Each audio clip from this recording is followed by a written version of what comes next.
in December, we introduced you to Marina Shinderuk. So Marina was a longtime 911 dispatcher for the city of Seattle. I mean, and she was, had great reviews, celebrated for her work, got awards from the city, all of this, and she loved her job. Loved her job. And man, that's a tough job, being a 911 dispatcher. The mental sacrifices that you have to make to do that job are just, unbelievable. So, of course, the COVID vaccine mandates come around in the city of Seattle in early fall of 2021. And for religious reasons, she didn't want to take it. So, like many other dedicated public servants and public safety professionals, she ended up losing her job. And ever since 2021, in the 4 years since, she's embarked on this really long, expensive, arduous effort to hold the city of Seattle accountable for what it did.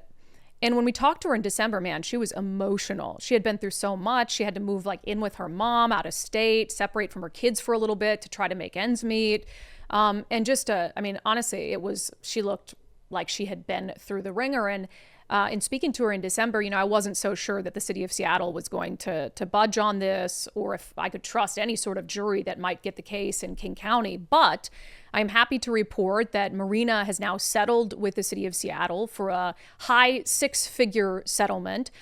We connected with her last night. She was nice enough to join us to talk about, the settlement and also what she hopes comes of all of this. Marina, welcome back to Undivided.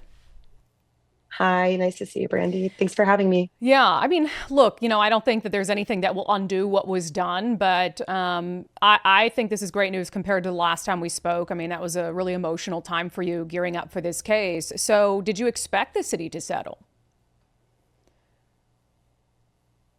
That's kind of difficult to say. I would say the hope was that they would, because ultimately, even though my trial was scheduled for less than 2 months before the settlement occurred, um, the fact remains that most likely, even if I had a favorable outcome at trial, it would go to appeal, and then that would drag out for more years, probably, if at least a year, if not more, and Mm-hmm. then just too much unknown.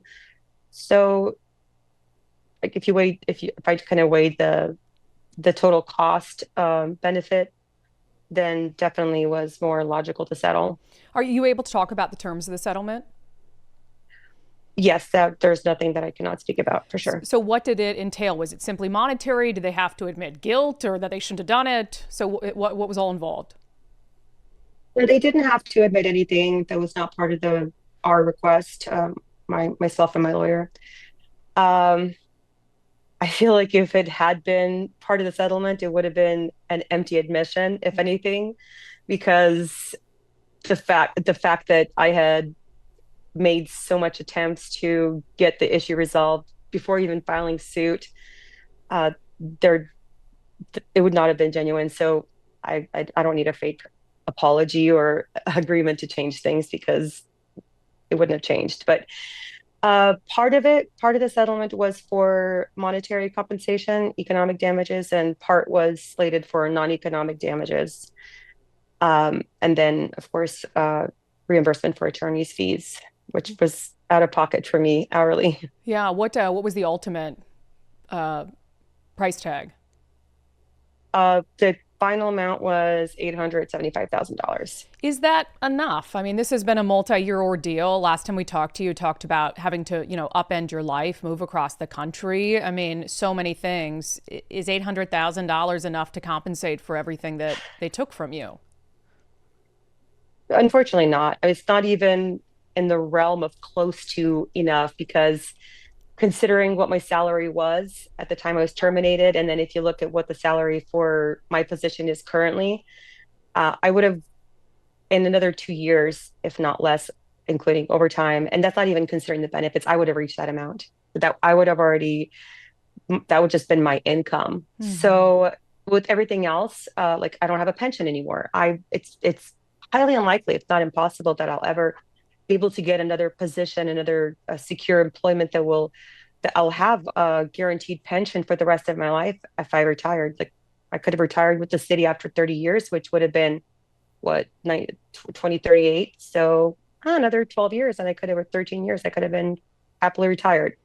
and pulling a full pension. Yeah. So to summarize, no, it's not even close enough. But for the peace of mind I have now, just to be done with it and over with it, and then to be able to actually focus on maybe helping other people who are in the process, that definitely is worth it.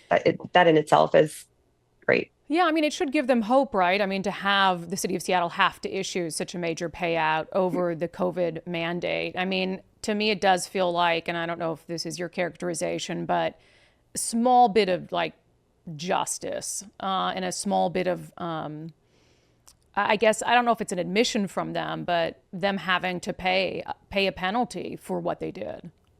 I'm hoping that anyone who, like you just pointed out, that anyone who's still currently in this situation, who has a legal case in the process, or is perhaps looking to pursue a case sometime in the future, if someone can look in my case and say, "Oh my gosh, there's still hope for me. I'm going to do it," or if they're ready to throw in the towel and give up, and just if this gives them the little extra push to continue, then I'm so happy. Yeah. Well, and I think it will have to. I think the city now's hand will be forced in having to settle cases because there would be no difference, right? So I think that the city, if there's any cases left, there's a pretty good indication of what's going to happen with those cases. Do you think that it will change behavior? Do you think it'll stop the city of Seattle from instituting these kind of mandates again in the future? That's hard to say, and I want to say that it would make sense, but that would also mean that I would have to, nothing about what happened made sense. So that's just to say something will change because this happened. I'm hopeful but doubtful. Let's put it that way. And I'm usually a glass half full person, but with my experience, I doubt it. But even in my case, though, there's just we went through a very lengthy discovery process as well. So even if people's situations are a little bit different, but just the documents, the sheer volume of records which came out, which were very damaging information that was revealed about what went on behind the scenes when the city was saying one thing in writing Yeah.